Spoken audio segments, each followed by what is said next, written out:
भोगावे लागतील. काय सांगितलं? पुन्हा 10 जन्म भोगावे लागतील असा अपराध तुझ्याकडून घडलेला आहे. त्यावेळेस अमरीश ऋषीला ज्यावेळेस त्यांनी श्राप दिला त्यावेळेस मात्र भगवान विष्णूंनी आपल्या हातात सुदर्शन चक्र सोडलं आणि त्या क्षणामध्ये ती प्रत्या नावाची जी काही स्त्री होती ती त्या ठिकाणी भस्म करू शकते. त्या क्षणामध्ये ते जे काय फिरणार सुदर्शन चक्र होतं ते भगवानाच्या पाठीमागे लावलं. कुठे जीव लपवावा म्हणून भगवान विष्णूकडे पळत गेले, विनंती केली. तो ह्या सांगितलं बाळा देवा मला या संकटातून तुम्ही करा. त्यावेळेस भगवान विष्णूने सुद्धा त्या क्षणी सांगितलं की तुला जर या दुःखातून मुक्त व्हायचं असेल तर रामकृष्णाला शरण घ्यावे लागेल. त्या क्षणी पळत आला आणि तो ह्या विनंती करी पाय लागले. त्यावेळेस मात्र रामकृष्णांनी त्या सुदर्शनाला विनंती करी ते थांबवलं. काय केलं? ते थांबवलं त्या ठिकाणी आणि थांबवल्यानंतर 1 वर्षापर्यंत दुर्वास ऋषी आणि अमर ऋषी एकत्रित राहिले. 1 वर्षानंतर ते त्या ठिकाणी केलेलं पारण मात्र पूर्ण केलं आणि पारण पूर्ण केल्यानंतर त्यांना जो मात्र श्राप दिलेला होता कोणता 10 जन्माचा श्राप दिलेला होता तो श्राप मात्र भगवंताने स्वतःच्या अंगावर घेऊन टाकला.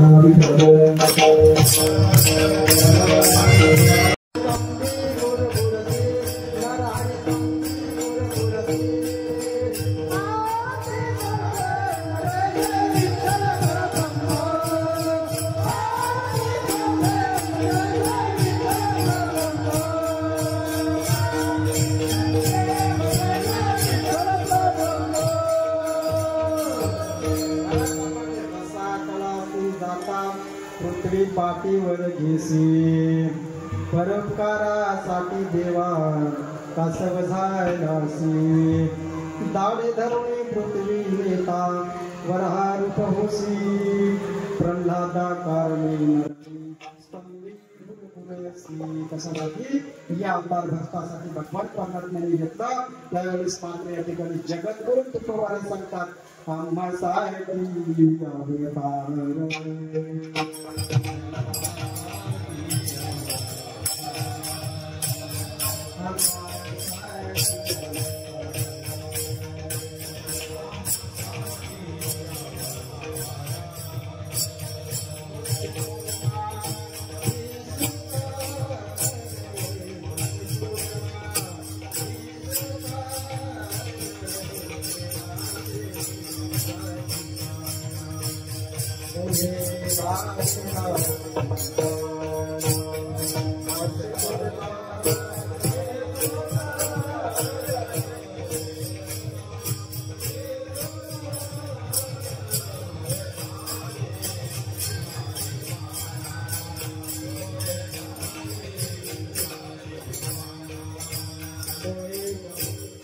आम्हासाठी मत्स्य कुर्मादी सुकर तीनही अवतार तुम्हाला या ठिकाणी सांगितले. मग भक्तासाठी कोणत्या भक्तासाठी? अनन्य भक्तासाठी. प्रत्येकासाठी अनन्य भक्त सांगितले. कोणते? जे भगवंताच्या वास्तव्याचं ठिकाण आहे त्या भक्तासाठी सुद्धा भगवान परमात्मा अवतार घेतात. तुम्ही अनन्य भक्त आहोत, आपल्यासाठी गेला नाही का? आपण अनन्य भक्त नाही. आपली भक्ती म्हणजे 7 दिवसात 7 वारात 7 प्रकारची भक्ती आपण करत असो. सोमवारी वेगळीच, मंगळवारी वेगळीच, बुधवारी वेगळीच, गुरुवारी वेगळीच, शुक्रवारी वेगळीच आणि रविवारी तुम्ही मध्ये अशी 7 दिवसाची आपण भक्ती करतो. आपल्यासाठी भगवान परमात्मा येऊ शकत नाही. मग या ठिकाणी भगवान परमात्म्यांनी असं सांगितलं जगद्गुरु तुकोबारे सांगतात की अनन्य भक्तासाठी भगवान परमात्मा अवताराला येत असतो.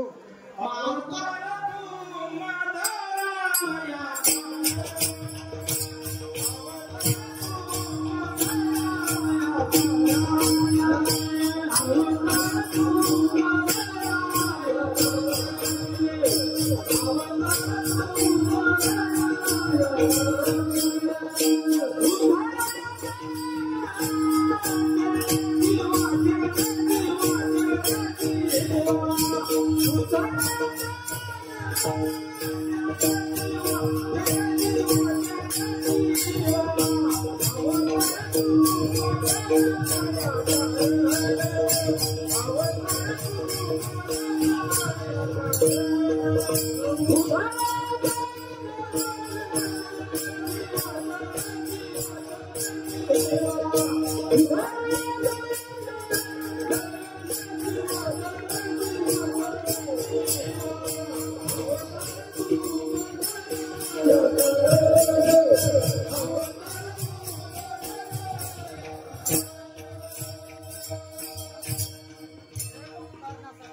अवतार धारण केलेला आवाज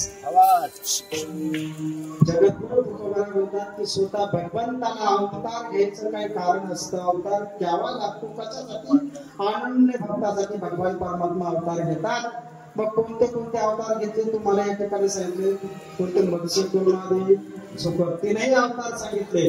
मग या ठिकाणी स्वतः भगवान परमात्मा एवढा होऊन जातो त्या अवतारामध्ये, एवढा होऊन जातो की काही केलं त्यांना त्या ठिकाणी सुधरत नाही. त्यावेळेस ज्या वेळेस भक्तावर काही संकट आले की धावून येत असतो त्या भगवानचे दुसरं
भावे गादी पारा नाम देता भगवान परमात्मा या ठिकाणी भक्तासाठी अवतार धारण करतात. मग कोणत्या कोणत्या अवताराने या ठिकाणी अवतीर्ण झाले तुम्हाला सांगितले. पण मोहे धावे घाली पाना, मग कुठला मोह भगवंताला या ठिकाणी अडवायचा असतो, कुठल्या मोहाने भगवान परमात्मा धावून येत असतो, कोणते कोणते त्या ठिकाणी मोह निर्माण होतात भगवंताला त्या ठिकाणी बघू भक्ताची मोह त्या ठिकाणी. मग ते भक्त कोणते कोणते असतील, कशा पद्धतीने स्वतः भगवान परमात्मा धावून येत असतो, कशा पद्धतीने येतो, ज्याप्रमाणे एखाद्या लहान बालकाने जर समजा आई म्हणून जर टाळ फोडला असेल त्यावेळेस आई काय करते, झोपून घेते का नाही ना. मग काय करते, हातातलं काम बाजूला सारते आणि त्या लहान बालकाकडे जाऊन उचलतेस आणि उचलल्यानंतर ती आपल्या स्तनाला लागते. प्रेम अमृत पाहण्या मात्र त्या ठिकाणी वाचते आणि डोक्यावरून काय म्हणते, गुरुवारून हात फिरवत असते. मग तसा माझा भगवान परमात्मा भक्तासाठी भक्ताने ज्या क्षणामध्ये जर आवाज दिला असेल त्या क्षणामध्ये भगवान परमात्मा धावून येतो आणि आपल्या भक्ताला मात्र त्या ठिकाणी प्रेम अमृत पाजून त्यांना तृप्त करत असतो. असा माझा भगवान परमात्मा कसा आहे, कनवाळू आहे, कृपाळू आहे. कनवाळू कृपाळू दिनाला एवढा मोठा माझा भगवान परमात्मा आहे आणि तो त्या ठिकाणी धावून येत असतो. कशा कशा पद्धतीने धावून आलो या ठिकाणी भगवान परमात्माचा जर चांगला विचार केला ना तर कोणाकोणासाठी धावून आलेला आहे, कोणाकोणासाठी आलेला आहे. ज्याप्रमाणे एखादा मनुष्य असेल तरी तो आपण सर्व शेतकरी वर्गावर शेतकरी वर्गाचा जर हिशोब केला, जर सायंकाळी दूध काढण्यासाठी जर आपण गायचं वासरू सोडलं असेल, वासरू तर वासरू सोडलं की त्या क्षणामध्ये वासरू पिकताना त्यावेळेस मात्र आपण दाव्याने काय करतो, फास घालतो, बरोबर आहे. फास घालत असतो, फास. आणि ते फास घालताना मात्र आपल्याला असं वाटतं की आता आपण फास दिलेला आहे म्हणून त्या ठिकाणी सगळंच दूध आपण त्या ठिकाणी काढून घेऊ, असंच वाटतं ना. पण गाय एवढी चतुर असं तुम्ही कसंही लावलं, वासरासाठी मात्र त्या ठिकाणी ती पाण्यावर बाजूलाच करून ठेवते. आणि वासरू सोडून तिला धाव्याची सुद्धा गरज नाही, मन मोकळेपणाने त्या ठिकाणी पाणी सोडत असते. तसंच आईचं सुद्धा आहे. माऊली जनावर आहे आणि आपला जगद्गुरु तुकोबाने सांगतात, लेकराचे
ऐसी कळवळ्याची जाती तरी लाभावी प्रीती.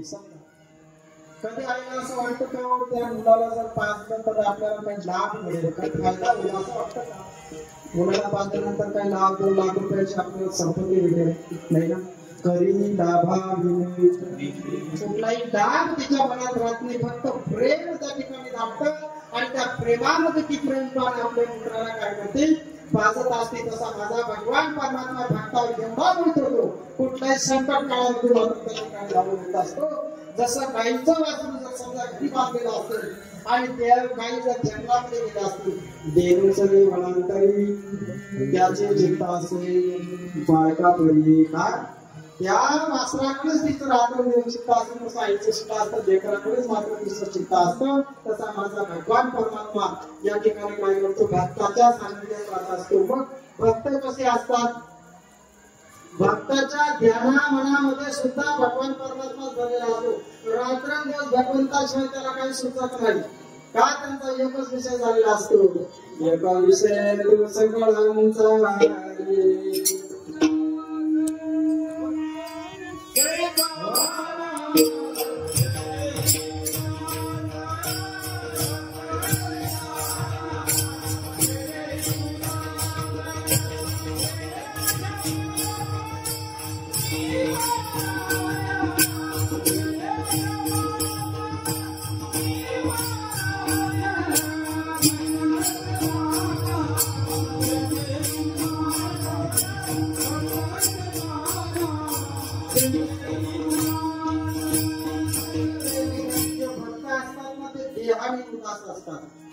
उदास कसे असतात, त्यांच्या ठिकाणी कुठल्याही प्रकारची आशा राहत नाही, त्यांची आशा पास तुटलेली असते. आता ते आशा पास सांगायला गेले तर वाराण्यामध्ये जवळजवळ 18 पास सांगितलेले आहेत. आपल्याला तेवढं नाही सांगायला, वेळेस कधीतरी सांगते पास, पण आता आपल्याला तो विषय नाही. आपल्याला एवढंच सांगत आहे भक्त कसे असतात आणि त्या भक्तासाठी कसे भगवान परमात्मा धावून येत असतात. का, त्यांचा विषय भगवान परमात्म्याशी अगदी निकटीत झालेला असतो, संगष्टीत झालेला असतो त्यांचा एकत्रित. भगवान परमात्मा भक्ताला सोडून कधी राहत नाही, भक्त देवाला सोडून कधी बाजूला जात नाही. का, त्यांचा विषय झालेला असतो, विषय तो त्यांचा.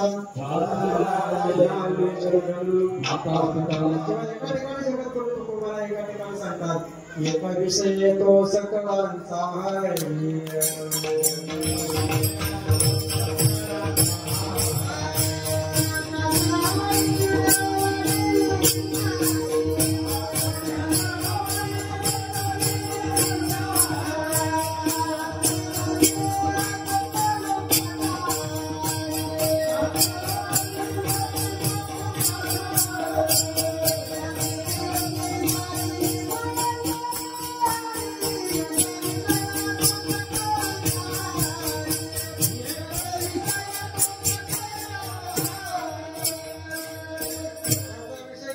असतो एक विषय तो सकाळचा हरी त्याच्या मुखामध्ये पांडुरंगाचा भजनाच्या दुसरा काही राग पांडुरंग पांडुरंगमणी जागृती सोबणी पांडुरंगाशिवाय त्यांना काही सुचत नाही म्हणून ते रात्रंदिवस त्याच्या सानिध्यात राहतात त्या भक्तासाठी भगवान परमात्मा मोहान गाऊन येत असतो तुम्हाला थोडक्यात एक उदाहरण देतो सगळ्यांना काही माहिती आहे प्रत्येक वेळेस ऐकलेलं आहे आणि आता इथे सांगण्याची गरज आहे म्हणून तुम्हाला सांगतो योगायोगाने त्या ठिकाणी उतरून बोलतोय ज्यावेळेस 5 पांडवांनी कौरव किती होते 54 म्हणजे 12 करोड म्हणून विचारतो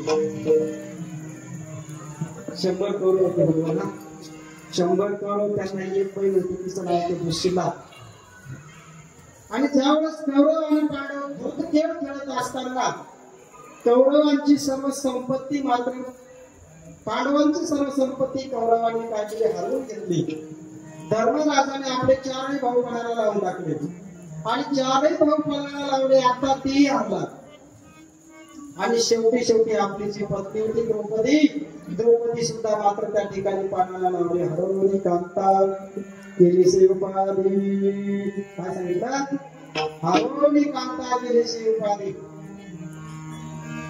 पत्नी सुद्धा मात्र धर्मराजाच्या ठिकाणी हरला विनाश काळे विनाश काळ त्या ठिकाणी व्हायचा होता त्या क्षणामध्ये त्यांना विपरीत बुद्धी सुटली पत्नी पणाला लावून टाकली ते हरला आता पांडव सर्व निश्चयच झालेले आहेत पण खाली माना घालून बसलेला आहे त्या क्षणामध्ये त्या वेळेला मात्र दुर्योधनाने दुःशासनाला सांगितलं त्यांची नाव सुद्धा तशीच होती नावाप्रमाणे वागणारी ही लोक होती दुर्योधन दुःशासन दुर्विक्रम चंबरावरी शिला असे नावाप्रमाणे राहणारे ती लोक आणि त्या क्षणामध्ये दुर्योधनाने दुःशासनाला सांगितलं जा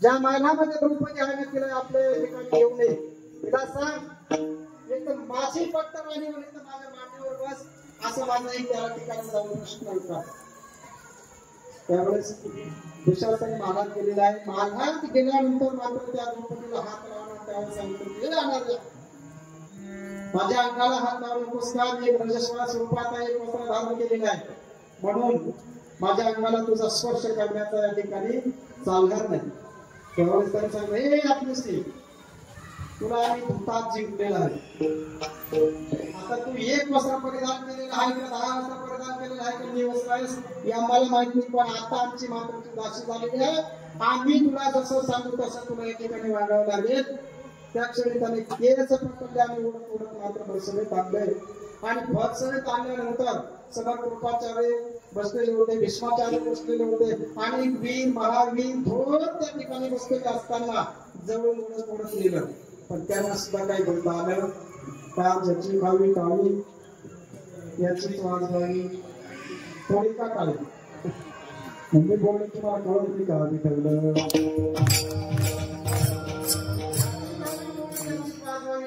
हे कौरवांचं अन्न काढवते त्यांना बोलता येत नव्हतं या काळामध्ये मात्र त्या ठिकाणी द्रौपदीने विचार केला आता काय करावं त्या क्षणामध्ये दुर्योधनाने सांगितलं हे द्रौपदी या क्षणामध्ये तू आमची दासी झालेली आहे आता माझी पट्टर आणि होणे तर माझ्या मांडीवर तरी बस त्या क्षणी त्याने दृष्टी अवलोकन केली आजूबाजूला पहिले कृपाचार्य भीष्माचार्य द्रोणाचार्यासारखे महान वीर महावीर थोर त्या ठिकाणी बसलेले असताना आपले 5 पांडव खाली मान करून बसलेले आहेत पण त्या पहिले फक्त भीम दादाला त्या ठिकाणी कणवा निर्माण झाला गदा घेतली भीमदादा होता तुमच्याकडे भीमदादा घेतली आणि भीमदादाने गदा घेतली पण धर्मराजाने सांगितलं भीमदादा खाली बस तुझं यावेळेला काही चालणार नाही का आपण आज त्यांच्या ताब्यात आहोत आपण हरलो आहोत आपल्याला कोणाचा त्या ठिकाणी अधिकार राहिला नाही म्हणून तू आता खाली बस त्यावेळेस त्यांनी दृष्टी अवलोकन केली दुर्योधनाला सांगितलं हे दुर्योधना दृष्ट कृपाचार्य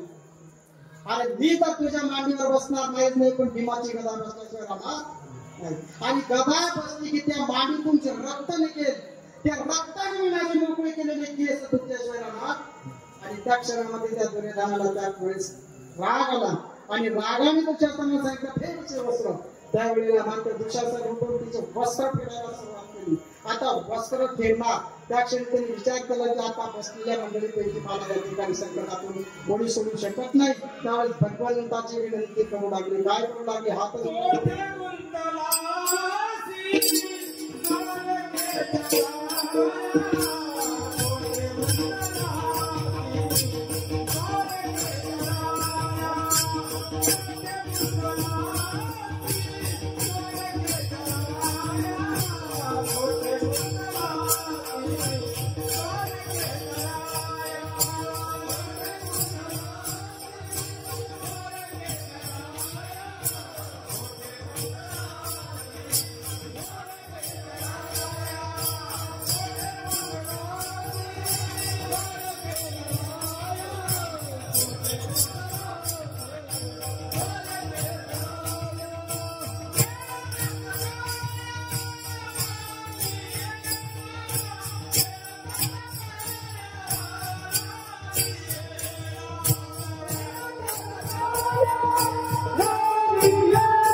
हात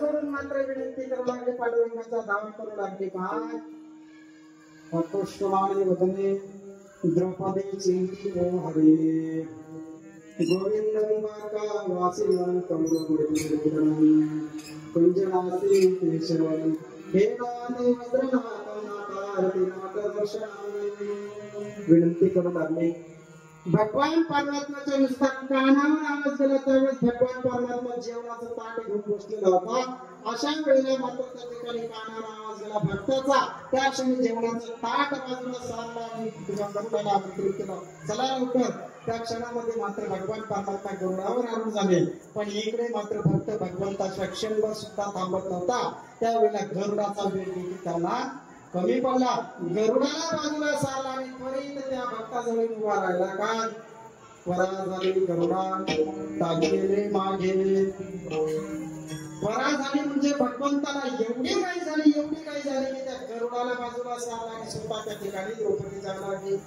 नारायणे त्या क्षणामध्ये त्या ठिकाणी येऊन उभा राहिला आणि आल्यानंतर भगवंताने काही विचारलं का कागूबाई मला तू का बोलवलंस त्याला माहिती होतं मला कशासाठी बोलवलं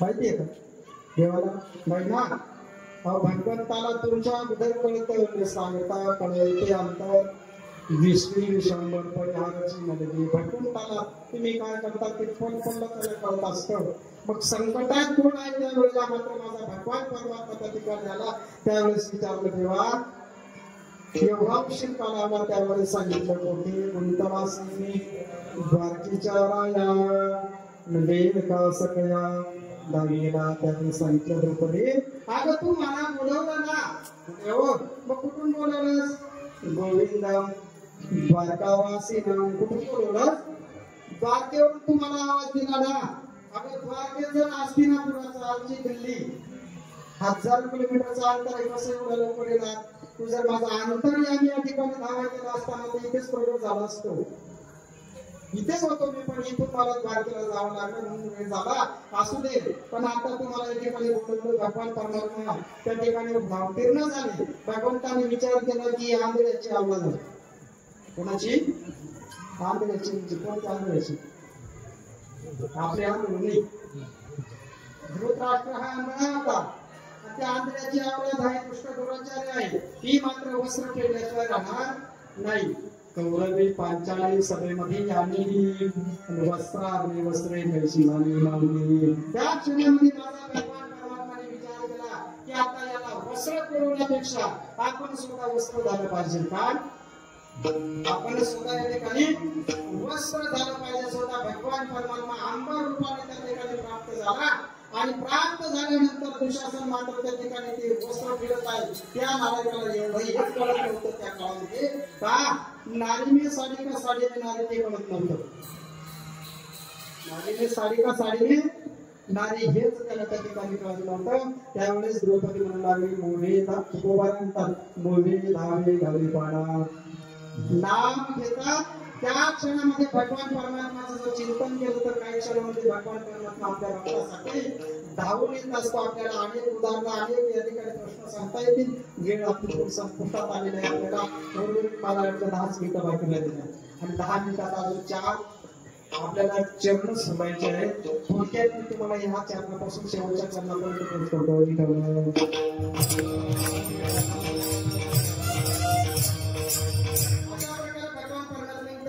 मोहाने भगवंताला त्या ठिकाणी सोडवलं गेलं मग भगवान परमात्मा कुठे दिसतो का हो कुठेच दिसत नाही तुम्ही म्हणणार काय या धर्ममंडपामध्ये भगवंत उभा नाही दिसत आपण आहे भगवान परमात्मा दिसत नाही पण संकट काळामध्ये एवढी घातल्याशिवाय राहत नाही आपण माझा तिसरं चरण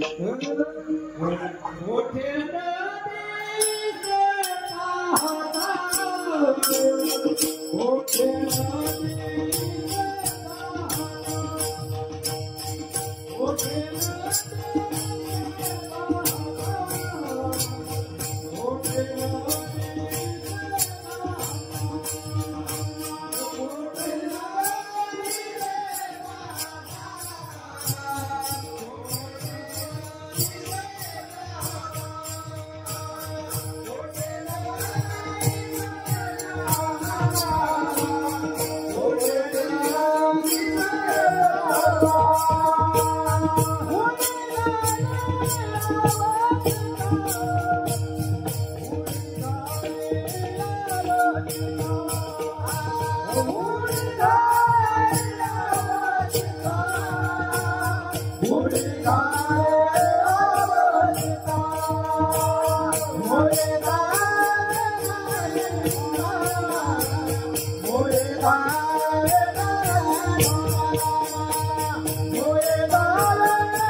पाहता उडी घाली अवचिता कुठेच दिसत नाही, पण भक्तासाठी मात्र काही क्षणामध्ये भक्तापर्यंत पोहोचतो. एका काळामध्ये हिरण्यकश्यपू नावाचा राक्षस एवढा मारला आणि त्याच्याच वंशात जन्माला आला तो भक्त प्रल्हाद होता.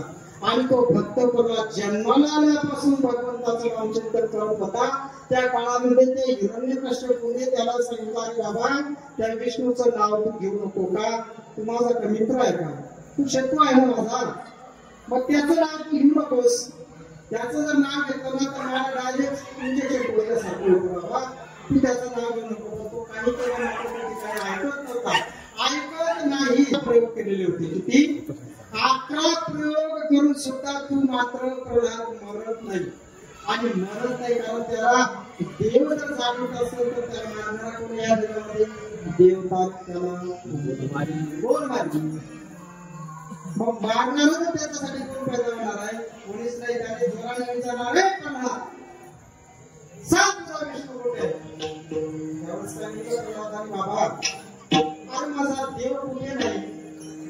जसं आकाश मात्र सर्वत्र आपल्याला घटाघटामध्ये सर्वत्र व्यापून उरलेलं माझं आकाश, त्या आकाशाप्रमाणे माझा भगवान परमात्मा एकेका कणामध्ये त्या ठिकाणी उठलेला आहे. तुम्हाला या ठिकाणी पाऊल ठेवायला सुद्धा जागा मात्र शिल्लक नाही. आकाशाप्रमाणे भरलेला माझा भगवान परमात्मा आहे. आणि तो म्हणतो कुठे आहे, कुठे नाही अशी जागा विचार.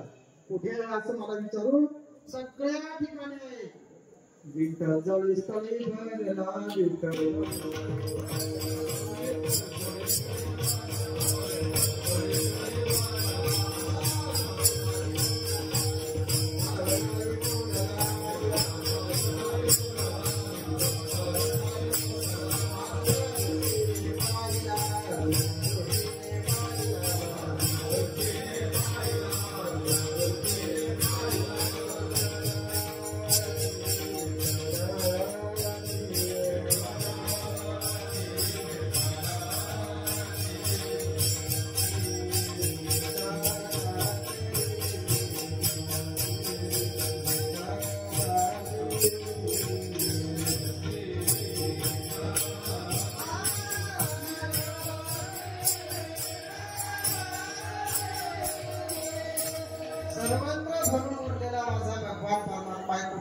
जागा नाही. सर्वा गटीराम बिहारी सूर्यप्रकाश सूर्यप्रकाश सर्वत्र व्यापून उरलेला आहे, तसा माझा भगवान परमात्मा सुद्धा कुठेच नाही, अशी जागा नाही, सर्वत्र भरून उरलेला आहे. त्यावेळेस त्या देवीचे प्राणाने विचारला, अरे कृष्णा या ठिकाणी या खांबात आहे का, तो खांबात सुंदर सांगतात.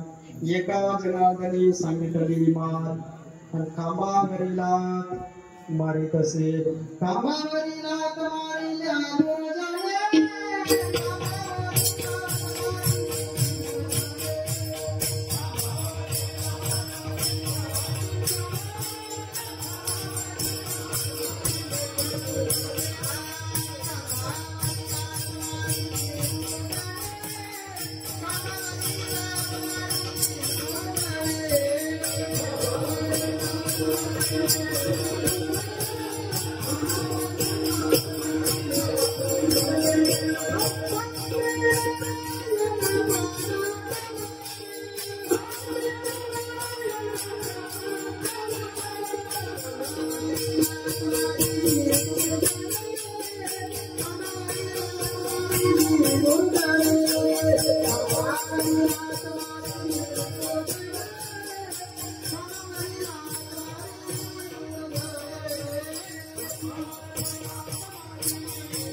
मारिली दुर्जने स्तंभी नारायण प्रगटले चौथा अवतार झाला. किती अवतार झाले? 4 अवतार भगवंताचे आतापर्यंत होऊन गेलेले आहे. खांबावरी नाथ मारिली दुर्जने स्तंभी नारायण प्रगटले. हा भगवान परमात्मा पाहिला तर कुठे दिसत नाही, पण मात्र हाक मारले की अवचित मात्र त्या ठिकाणी येऊन उभा राहतो. अजून काय करतो भगवान परमात्मा? होऊन जातो चौथं चरण.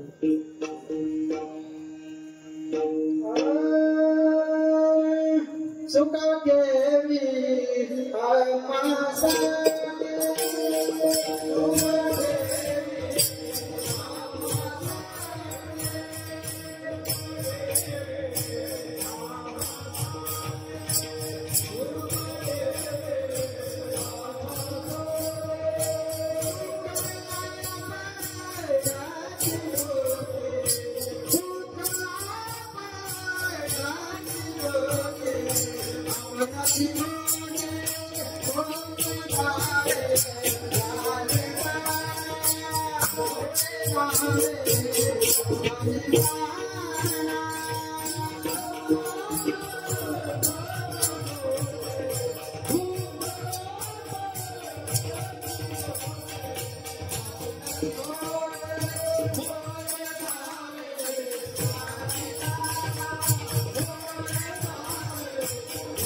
केवी आम्हासाठी दुःख आपणची कृती. काय करतो माझा भगवान परमात्मा? भक्तासाठी सुख बाजूला घेतो, भक्ताचं दुःख आपल्या स्वतः अंगावर घेत असतो. हे काम करत असतो कोण? माझा भगवान परमात्मा. हे काम करत असताना या ठिकाणी एका सुंदर मीराबाईचं उदाहरण आलेलं आहे. ते उदाहरण तुम्हाला सांगतो म्हणजे तुमच्या लक्षात येईल. गुजरात राज्यामध्ये मेवाड प्रांतात मान भगवत भक्त मीराबाई घेऊन गेलेले आहेत. आणि एवढ्या मान भगवत भक्त होते की रात्रंदिवस पांडुरंगाचं भजनाशिवाय काय करत नव्हतं.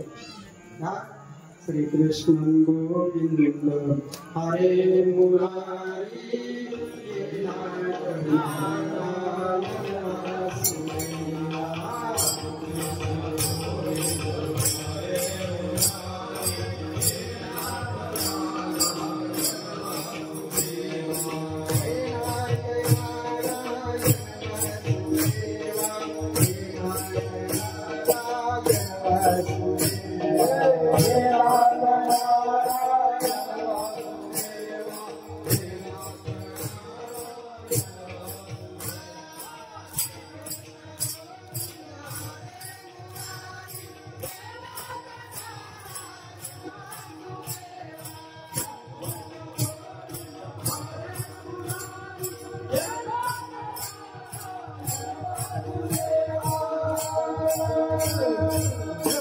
कृष्ण गोविंद हरे मुरारी हे नाथ नारायण वासुदेवा.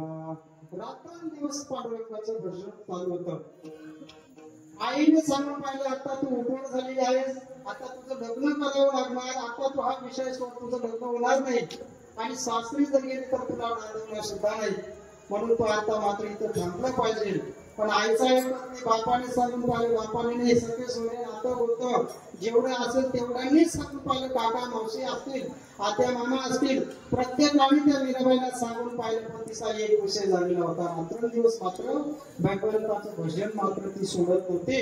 अशा वेळेला त्या बापाला आणि आईला वाटलं की आता ही आपल्या कुलाला कुल घातक कुल नाशिनी जन्माला आली, हिच्यामुळे आपलं कुल काय होईल, संकटात जाणार आहे आणि ही कुलघातींमुळे आपल्याला जगात तोंड दाखवायला जागा राहणार नाही. असे निराय माता काय करावं, मेवाडचा राजाकडे जावं आणि त्या राजाला मात्र हिची मात सांगावी, म्हणजे राजा काय तिच्यावरती बंधन करेल. आणि त्या क्षणामध्ये लोक त्या राजवाड्यात गेले, त्या राजाला सांगितलं की राजे, आमच्या कुळामध्ये आमच्या वंशामध्ये आम्हाला जी मुलगी जन्माला आली ती सगळा मिराज, आणि ती मीरा मात्र रात्रंदिवस पांडुरंगाचं भजन करत राहते, देवाचं भजन करत राहते. पण ती एवढी कुल घातली नाही की ती काम धंदा करत नाही, काहीच करत नाही, पण रात्रंदिवस मात्र ती नाही. मग आता काय करावं, ही कुल घातीने आहे, कोण आज पावलाने आहे ना, आता हिला काय करायला, तुम्ही मारून टाकलं. आता जिवंतपणे मारणं हे सुद्धा आहे का? पण राजा आता राजा वगैरे राजा तुम्हाला काय जायचं नाही तुम्ही आपण केलं तर जन्मभर कुठे सांगायचं काय कारण नाही पुढचं भेटवलं. आणि त्या राजाने काय केलं आता हिला मारायचं म्हणून त्यावेळेला एक ग्लास भरतो मागवला एक ग्लास मागवा म्हटले आणि ते दूध जवळ घेतलं आणि सांगितलं जा मीराबाईला इथं राजवाड्यात घेऊन या. त्या क्षणामध्ये त्या राजवाड्यात त्या मीराबाईला आणण्यासाठी गेलेले आहेत आणि त्या राजवाड्यात त्या मीराबाईने राजाच्या समोर आणलं गेलं आणि त्या राजाने मात्र त्या ठिकाणी काय केलं एक विष मात्र त्या ठिकाणी टाकलं त्या ग्लासामध्ये आणि ते विष हातात घेऊन त्या मीराबाईला सांगितलं हे मीरा म्हटले काय माता तू काय ऐकत नाही का पण माझे काय म्हटलं काय जेवढा दुधाचा ग्लास तुम्ही घेऊन टाकणार आता त्यावेळेस मी कधी म्हटलं असेल का नाही एका तिथे भाडवून माहिती तिने हातात ग्लास घेतलेला आहे आणि हातात ग्लास घेतला तिने तोंडाला नाही लावलं मला ती अंगणात मी ती राजवाड्यात नाचू लागली नसता नसता बाहेर येऊ लागली कशी नाचू लागली जोर लागली हातात विषाचा ग्लास आहे आणि ग्लास घेतल्यानंतर मात्र त्या ठिकाणी ती जोरजोराने नाचू लागली भंगार बांधली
नाचू लागले मी राजगडामध्ये नुसती राजवाड्यात नाही नाचली गल्लीत येऊन नाचू लागले आणि नाचता नाचता मात्र तिने तो ग्लास पिऊन टाकला.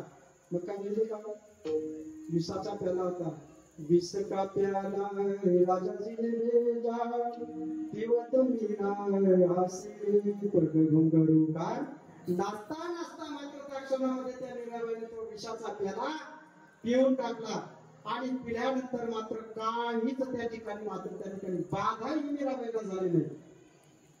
भगवान परमात्म्याला त्या ठिकाणी स्वतः विष प्राशन करावं लागलं कोणासाठी भक्तासाठी.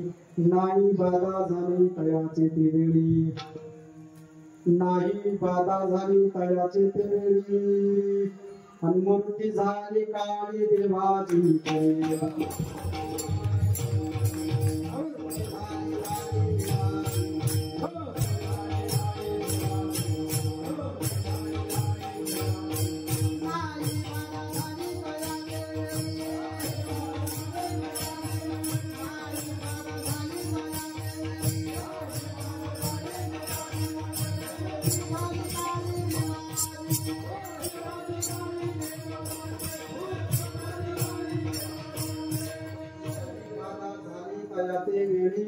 आणि मूर्ती झाली काळे देवाजीची. त्या काळापासून भगवान परमात्म्याने ते मीराबाईचं विष प्राशन केलं त्यावेळेपासून माझा पांडुरंग परमात्मा विधीवर उभा आजही काळ आहे. त्यावेळेपासून भगवंताला काळ व्हावं लागलं. मूर्ती झाली काळी देवाजीची आजही पांडुरंग परमात्मा काळ आहे. अशा प्रकारे भगवान परमात्म्याचा स्वतः दुःख आपल्या घेतो आणि सुख मात्र त्या ठिकाणी कोणाकडे देतो माझ्याकडे का तुमच्याकडे भक्ताकडे देत असो. सुख देवी आम्हासाठी आणि दुःख आपणची गोटी. एवढंच नाही भक्तावर कोणतंही संकट येऊ द्या त्या भक्ताला आपल्या पाठीमागे घालतो स्वतः पुढे उभा राहता पाचवचे कोटी. पाचव्या चरणात जगद्गुरु तुकोबाराय सांगतात की आम्हा घाली पाठीकडे आपण पडी कलासी भिडे काय स्वतः भगवान परमात्मा या ठिकाणी स्वतः भक्ताला आपल्या पाठीशी घालतो आणि पुढे उभा राहतो. या ठिकाणी बारकाईने जर विचार केला तर भक्त अर्जुनाचं उदाहरण आपल्याला काय माहिती आहे. भीष्म पण केला खरा धनुर्धरा लक्ष्मी एका नवतया प्रभूचे अद्भुत प्रेम भक्ताचे सारथे पण करी पाठाचे. काय स्वतः भगवान परमात्मा अर्जुनाच्या रथावरती एवढं आपल्याला काम करणारा झाला. अर्जुनाची थोडी एवढंच नाही पण सुद्धा खरा करावं लागला. पुढच्या सामूचा वेळ संपर्कात आली ऐका वेळ तुम्हाला नसेल तसा अपडेट देतो करतो आता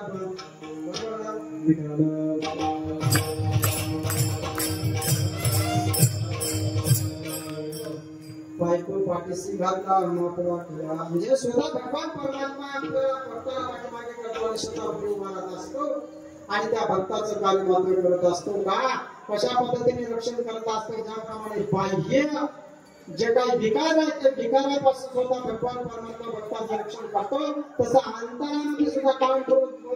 अशा प्रकारे एवढा कृपाळू माझा भगवान परमात्मा आहे. एवढा कृपाळू आहे तर तो संसार सागरातून नावेत बसून त्या भक्ताला मात्र संसार रूपी सागरातून तारून देतो. अभंगाचं शेवटचं जीवन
आम्हा उतरवे नावेमध्ये विठोबाय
खाली बसा खाली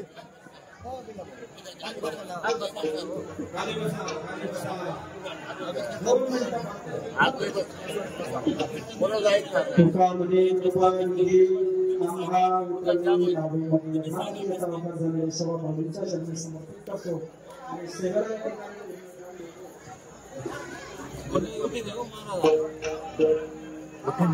जेवण जमिनीसह बाबीच्या चरणाची समर्पित करतो.